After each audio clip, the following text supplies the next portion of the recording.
The cold wind rushed through the streets that morning, biting through coats and scarves like knives, but no one noticed the man on the corner, sitting cross-legged on a flattened piece of cardboard. His clothes were torn, his hair was tangled, his eyes tired. Distant watched the world go by. Children laughed as they walked past him, holding their parents' hands. Some even pointed. One little boy giggled and said, "Look, Mom, that man's beard looks like a bird's nest."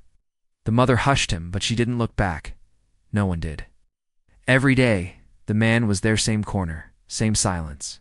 He never asked for money. He never begged.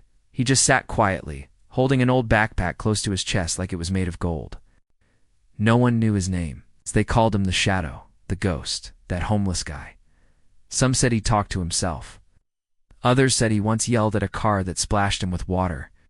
A few believed he used to be a soldier, but no one ever asked him. They just watched from far away, whispered stories, and kept walking. One rainy afternoon, a group of teenagers passed by. One of them, a boy named Tyler, stopped and pointed. "Yo, check him out." Still hugging that same ratty bag. "Bet it's full of garbage." Another teen, laughing, added, "Maybe it's his pet rock." They walked up closer, circling him like wolves around a deer. One of them pulled out a phone, already recording. The man didn't speak. He didn't move. He just pulled the backpack tighter to his chest. Tyler stepped forward, pretending to trip. His shoe hit the cardboard hard, shaking the man slightly. "Oops," he said, grinning. The backpack slipped a little. Just then, a waitress from the diner across the street, her name was Mio, opened the door and shouted, "Hey, leave him alone." The teens paused. One muttered, "Chill, lady." But Mia wasn't joking. She crossed the street with a towel still on her shoulder and fire in her eyes. "You think you're tough, picking on someone who doesn't fight back?" The group walked off, still laughing but quieter now. Mia crouched beside the man. She'd seen him for weeks, maybe months. Never talked to anyone, always alone.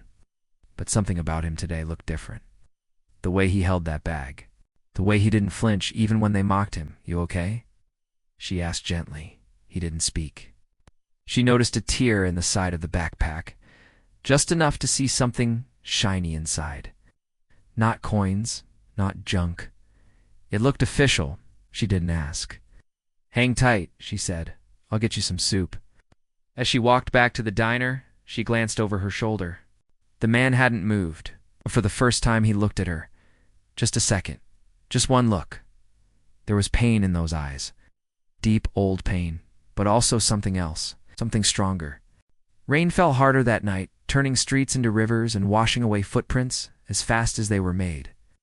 The wind howled like it was searching for someone. In the corner by the streetlight, the homeless man sat hunched over, soaked to the bone. Shivering, but still guarding that same old backpack. Across the road, Mia watched from the diner window. She had just finished her shift. Most nights, she'd lock up, take the trash out, and head home without a second thought. But tonight was different. Something about the way he clutched that bag. It wasn't just survival, it was protection. She grabbed a to-go container of hot soup, wrapped it in a napkin, and ran across the street, shielding it from the rain with her arm. "Hey," she said softly, kneeling beside him again. "You didn't eat earlier. I brought this." No answer. She placed the soup down carefully, but as she did, her hand brushed the side of the torn backpack and she saw it again. A flash of something metal. Round, engraved. Mia blinked. Her dad was in the army. She knew what a military medal looked like. She didn't say anything out loud. She just glanced at him, then down at the bag. "Thank you for keeping it dry," she whispered, nodding slightly toward the tear. This time, he looked up. His face, though tired and weathered, seemed surprised. Not angry, not afraid, just surprised. Someone noticed. That moment didn't last long. Suddenly, a loud crash came from the alley beside the diner. Someone had kicked over a trash can. Two of the teens from earlier, Tyler and another boy, were back. One had a camera light on. The other laughed, pointing. "Here's our hero," Tyler shouted, stepping into the glow of the streetlight. Still cuddling that dirty backpack. The man didn't move, but Mia stood up fast, stepping in front of him. "Leave him alone," she snapped. Tyler scoffed. "What? You his lawyer now?" "He's not hurting anyone," she said. "You are." The other boy walked closer, pulling out his phone. "It's just a little TikTok," he said. "Relax." Then he reached down to Fast End, grabbed the backpack. The man reacted instantly, not with violence, but with a sharp, desperate motion, pulling the bag back with both hands, twisting away so hard he nearly fell into the street. The fabric ripped wider, spilling out the contents. The soup container hit the ground and rolled away, forgotten. Everyone froze. Inside the bag was a folded American flag, worn but clean, set of dog tags, 3 military medals, one of them a silver star, and a small, faded photo of 2 young men in uniform, smiling. The rain fell heavier now, mixing with the silence. Tyler took a step back. "What?" he stammered. Mia stepped forward and knelt again, not out of fear, but out of respect. She gently gathered the items and placed them back inside the torn backpack. She handed it to the man like she was returning a crown to a king. "I'm sorry," she said. He didn't speak, just took the bag and held it close, eyes closed, letting the rain soak through his shoulders. But something had changed. He wasn't just a stranger anymore. He was someone. The next morning, the rain had stopped, but the streets were still damp. Soft mist floated over the sidewalks, and everything smelled like wet pavement and fallen leaves. The world had wiped itself clean, almost. Mia arrived early at the diner, earlier than usual. She hadn't slept well. All night she kept seeing the medals, the flag, the photo. That man, sitting alone in the rain, clutching his life in a bag while people laughed.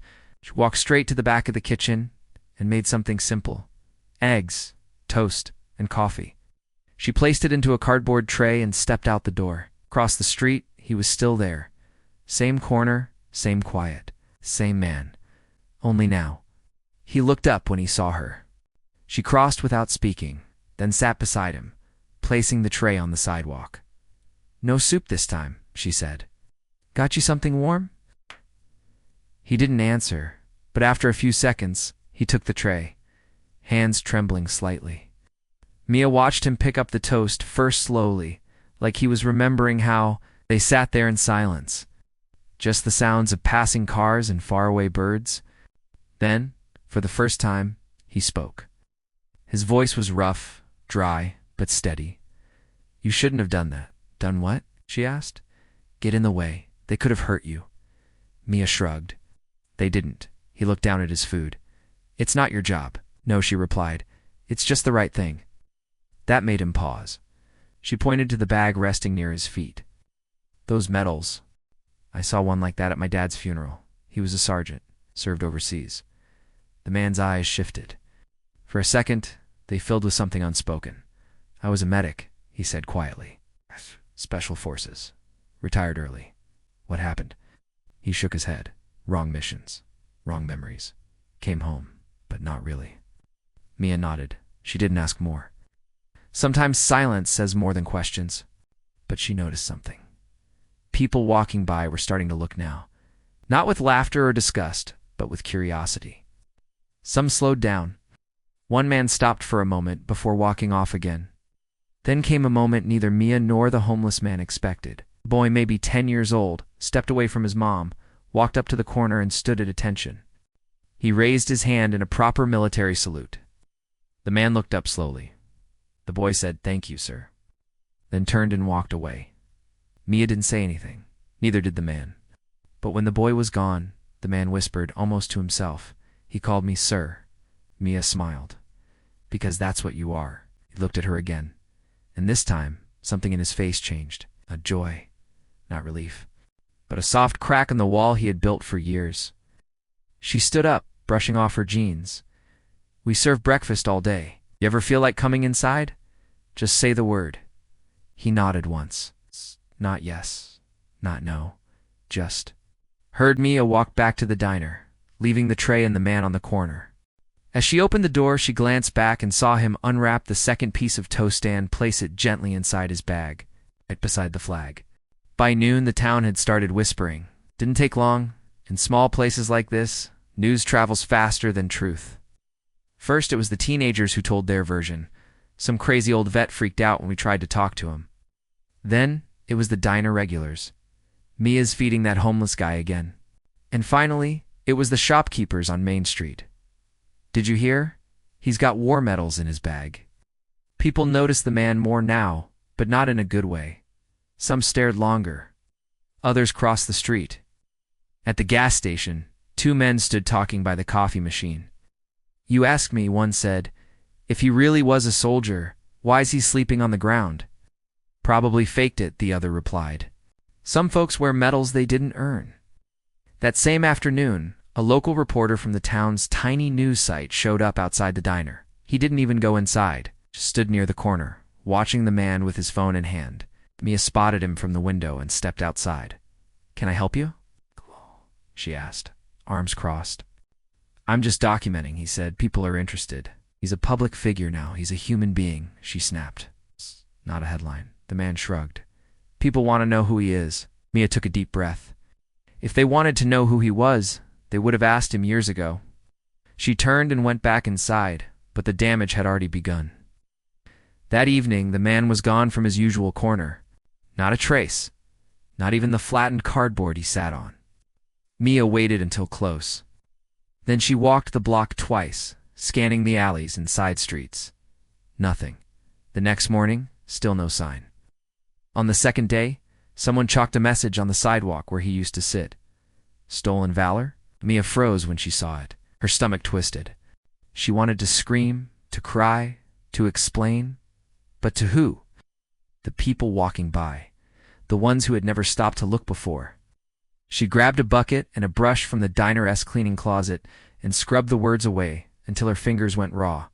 That night, as she took out the trash behind the diner, she heard a noise in the Aaliyah rustle, like someone shifting against the wall. She turned quickly. There he was, sitting in the shadows, out of sight, knees pulled up to his chest. His backpack tucked tightly under one arm. Mia, he said quietly. I'm sorry. She crouched next to him. Why are you hiding? He didn't answer right away. Then he whispered, because I've been hunted before. Not with guns, with silence. With questions. People are scared of what they don't understand, Mia said. He gave a weak smile. I used to tell myself I was invisible, safer that way. But it's not true, is it? Even ghosts get chased. She looked at him carefully. Do you want to be invisible forever? He shook his head. Then stop hiding, she said. Tell your story, even if only one person listens. He nodded just once. I'll listen, she added. And for the first time, he said something that gave her chills. My name is Marcus. Not sir, not silence. A name. Curiosity set up for part 5. What is Marcus hiding in his past that caused him to walk away from everything? Why is this quiet town so afraid of what he represents? The next morning, Mia unlocked the diner doors just before sunrise. The air was crisp, the sky painted with hints of gold. And there, sitting quietly at the corner booth for the first time ever, was Marcus. He wasn't hidden in an alley, wasn't pressed into the shadows. He was there in the light. A clean hoodie covered his shoulders, probably one Mia had left in the back for him. His eyes still carried that weight, but something about him had shifted. He was present. Mia smiled and poured him a fresh cup of coffee. You look like you belong here, she said gently. Marcus gave a small nod. Feels strange. Like I'm wearing someone else's shoes. You are, she said. They're mine, size 9. That earned the faintest laugh, from him a tired, dry chuckle, but real. They talked for a bit, quiet words over steaming coffee. He told her how he'd left the service 10 years ago, how he had no family left, how nightmares made it impossible to sleep indoors. He didn't mention the medals yet, but he didn't have to. Mia knew they weren't just metal. They were memories. Heavy ones. Around 9 a.m., a man stepped into the diner. Early 60s, clean-shaven, with a jacket that had a Marine Corps patch on the sleeve. His name was Thomas Briggs, a retired commander. He had seen the local article, The Whispers, and he recognized the silver star that someone had photographed through the torn side of Marcus's backpack. He walked straight to Marcus's table. You served? Thomas asked bluntly. Marcus looked up. Calm, yeah. Name. Marcus James Rowen, U.S. Army medic, 2nd Battalion, 75th Ranger Regiment. Thomas stiffened. You were in Ramadi, 2006? Marcus nodded. Third building from the end. Took fire from both sides. Pulled out 4 men under open fire. Thomas slowly pulled out his phone, tapped the screen, and showed Mia a black and white photo from an old newspaper clipping. In it, a younger Marcus, shorter beard, same eyes, stood next to a general, receiving the Silver Star. "You're that Rowen," Thomas whispered. Mia looked between them. "What happened after that?" Marcus answered, voice soft. "The 5th guy didn't make it. He was my best friend. I came home, and it didn't feel like home anymore." Thomas nodded slowly. "I lost 2 brothers. You don't forget. But hiding from the world, that's not what they'd want." Then he did something no one had done in years. Thomas stood tall, and in the middle of that quiet diner, he saluted. People turned to look. Forks paused at midair. Coffee cups froze mid-sip. Marcus stared at him, stunned. Slowly, hesitantly, he stood and returned the salute. Mia felt her eyes burn. Outside the diner window, a small group had gathered, staring in through the glass. They weren't mocking anymore. They weren't laughing. They were trying to understand. As Thomas turned to leave, he left a card on the table. "Local VA office," he said. "We'll help you get back on your feet." Then he walked out. After a long pause, Mia sat across from Marcus again. "You were never invisible. Just forgotten." Marcus didn't respond. He just looked down at the Silver Star he now held openly in his hand. And for the first time, he didn't hide it. Marcus sat quietly in the diner long after the breakfast crowd left. The coffee had gone cold, and the eggs were untouched. Outside, the town moved on cars, kids, and conversations that didn't know or care what lived behind his tired eyes. But Mia sat across from him, waiting, not rushing him, not asking. Finally, Marcus reached into his bag, not to hide something, but to share it. He placed the folded photograph on the table between them. 2 soldiers stood side by side, arms over each other's shoulders, smiling wide, covered in dust. Behind them, the rubble of a war zone. "That's me on the left," he said. The other guy, his name was Bennett. Nathan Bennett. Mia leaned in gently. "Your best friend," he nodded. "We enlisted together, grew up 2 streets apart, played baseball as kids, broke into the same liquor store as teens, and somehow ended up in a firefight in Ramadi when we were 24. He paused. It was supposed to be a simple rescue mission. One of our squads got pinned down inside a concrete structure, high walls. No exit. Sniper on the roof. Marcus's hands trembled as he spoke, but he didn't stop. They sent us in, me, Bennett, and 3 others. First guy took a hit in the leg. I patched him up and carried him halfway back. Second guy hit in the arm. Bennett covered me while I dragged him out. He clenched his jaw. We got to the last Manesca T. Coleman. He was bleeding bad, unconscious. I strapped him to a board and Bennett helped lift. We started running. His voice lowered. Then came the explosion. Mia sat still, barely breathing. I hit the ground hard, couldn't hear anything for a full minute. When I stood up, I saw Bennett, half buried under debris, still breathing, eyes open, reaching. He stopped again. I ran to him, tried to lift the concrete. My hands were bloody. I screamed for help, but everyone was gone. His eyes glazed over, lost in the memory. I stayed with him till he stopped moving, then I took his tags, stuffed them in my vest, and walked back alone. A tear slid down his cheek, but he didn't wipe it. I got the Silver Star the next month. Everyone kept saying I was a hero. All I could think was I left him. Mia reached across the table and placed her hand over his. "You didn't leave him," she whispered. "You carried him farther than anyone ever could, even now." He looked at her, eyes full of guilt and grief. "That's why I disappeared," he said, "'cause I didn't want to wear a medal that felt like a grave." Mia shook her head. "That medal doesn't mean you forgot him. It means you remembered him when no one else did." Marcus took a shaky breath, then pulled out another item from his bag, a small wooden box with Bennett's name carved into it. "I've been carrying this for 10 years, he said. "His tags, a letter I wrote to his parents but never sent, and his favorite baseball card." Mia whispered, "He's not forgotten." Outside the window, something remarkable happened. A group of kids from the local school marched by in a line. One of them, spotting Marcus through the glass, turned and waved. Another made the motion of a salute, clumsy but sincere. Marcus watched in silence. Then, for the first time in years, he smiled. The next morning, a laminated sheet of paper was taped to the front window of the diner. At the top, it read, "His name is Marcus Rowen, and he deserves to be remembered." Below it was a photo of Marcus in uniform, standing tall with his silver star. Mia had printed it after digging through military archives online. With help from Thomas Briggs, the retired Marine, it was the first time his name and face had been displayed with pride in this town, and people stopped to look. At first, they glanced quickly, embarrassed, unsure what to say. Then they slowed. Reed stared. Some stood in silence for a full minute before moving on. One woman crossed herself. A man took off his baseball cap. Word spread fast. That same day, local high school history teacher Mr. Ellison brought his class to the diner for a walking lesson about forgotten heroes. He pointed at the poster and said, "Courage doesn't always look like a statue or a headline. Sometimes it looks like a quiet man holding on to a memory." Inside the diner, Marcus sat at his usual booth, hoodie zipped halfway, coffee steaming. He wasn't hiding anymore. He didn't need to. People came in not to gawk, but to listen. One man placed a small paper cup of coffee on Marcus's table and said, "You saved people like my nephew. He never made it home, but maybe someone like you tried." A woman offered him a folded prayer card with her brother's name on it.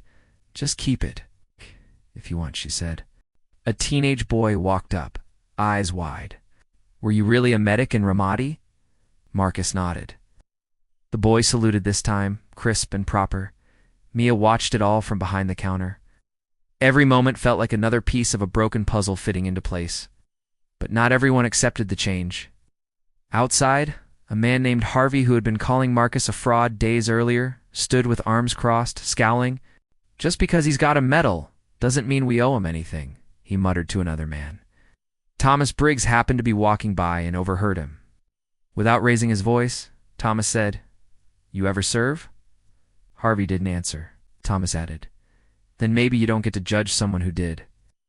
Harvey looked away, silent. That evening, as the sun set behind the diner, something happened that hadn't happened in years. Marcus stepped outside with Mia and stood on the sidewalk, looking at the sky. He breathed in deeply. Children walked past with their parents, and this time, no one pointed. No one laughed. Some nodded. Some whispered his name. One little girl walked up, holding a bouquet of tiny white flowers. "For the soldier," she said. Marcus knelt down slowly, took the flowers with trembling hands, and whispered, "Thank you." The moment was quiet, powerful, and completely real. Inside the diner, Mia wiped a tear before returning to the kitchen. On the wall above the cash register, she had taped up a small note that read, "We see you now." And for the first time in a decade, Marcus felt like someone had. A week passed. Marcus no longer sat on the ground, hit a seat near the diner's front window every morning, always sipping coffee, always quiet. No speeches, no signs, just presence. Mia offered him a job washing dishes a few hours a day, but Marcus politely declined. "I'm not ready for all that noise yet," he said with a faint smile. "But thank you." She understood. Healing didn't need to be loud. One morning, the town mayor walked in, a soft-spoken man named Ron Pierce. He asked to speak to Marcus privately. They sat at the booth, and Ron placed a simple piece of paper on the table. It was a certificate of appreciation official seal, gold foil edges, signed in ink. But Marcus didn't even glance at it.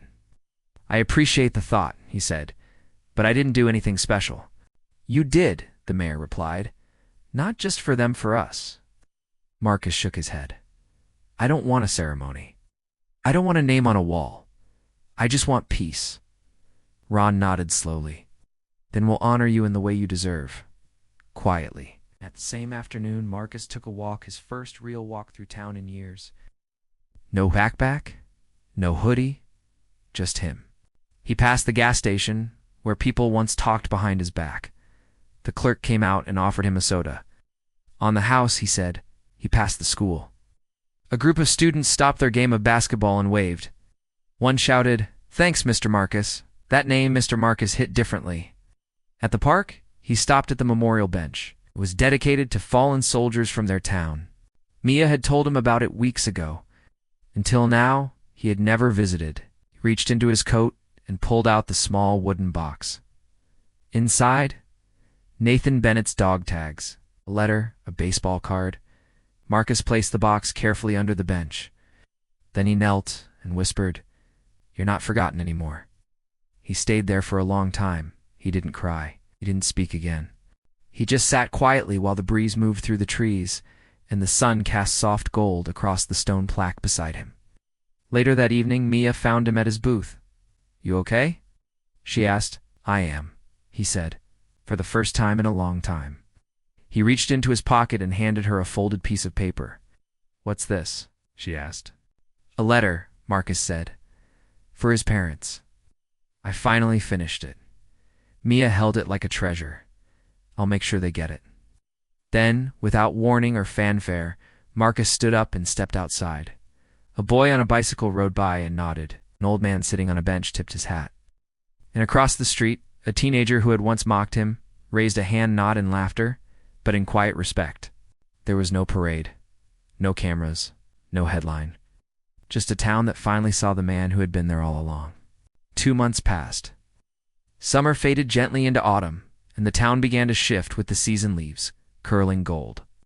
School starting up again, and warm coffee replacing iced drinks in the diner. Marcus didn't sit outside anymore. He had a small rented room above a bookstore now. Thanks to the local Veterans Fund, Thomas Briggs quietly helped arrange. Nothing fancy, a bed, a heater, a desk, but it was safe, warm and his. He still came to the diner every morning, still sat by the window, still ordered the same thing. 1 coffee, 2 sugars. But now, he greeted people by name. Children waved to him before school. Mia kept a coffee mug behind the counter labeled M. Rowen, Seat 1. The old Marcus the man crouched on cardboard, hiding his medals, and a bag was gone. In his place stood someone who had always been there, just unseen. One afternoon, a small dedication ceremony was held at the park. Nothing grand, no stage, no microphones. Just a new plaque placed beneath the bench Marcus had once knelt beside. It read, "In quiet valor, for the ones who came home carrying others. In memory of Nathan Bennett, and in honor of those who still carry the weight." Marcus didn't attend the ceremony. He watched from a distance, standing under the shade of a tree, his hands tucked in his pockets. After it ended and people began to leave, a boy maybe 12 years old sat on the bench, his backpack beside him. He pulled out a notebook and began to write. Curious, Marcus approached. The boy looked up. "Hi, I'm writing an essay." "What about?"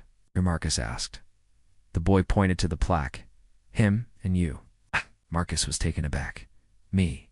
My teacher told us heroes don't always wear capes. Sometimes they just wear scars." Marcus sat beside him.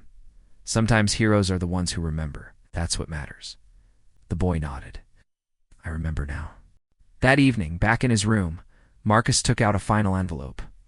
Inside was the letter Mia had mailed weeks ago to Nathan Bennett's parents. They'd written back, short note, handwritten, trembling letters. "Thank you for being with our son in his final moment. You carried more than we ever asked you to. Now we carry you in our prayers." The Bennetts. Marcus closed his eyes and held the letter to his chest. The town that once laughed had learned to listen. The man they ignored had helped them remember. Wasn't searching for a spotlight. He never needed one. His legacy wasn't a headline or a parade. It was a quiet morning at the diner, a plaque beneath a tree. A child writing about courage, in a town that now saw him not as a ghost, but as a guardian of memory. In the quiet corner of a once busy street where laughter used to mock, now stood a bench where children sat, stories were told, and sometimes people saluted as they passed.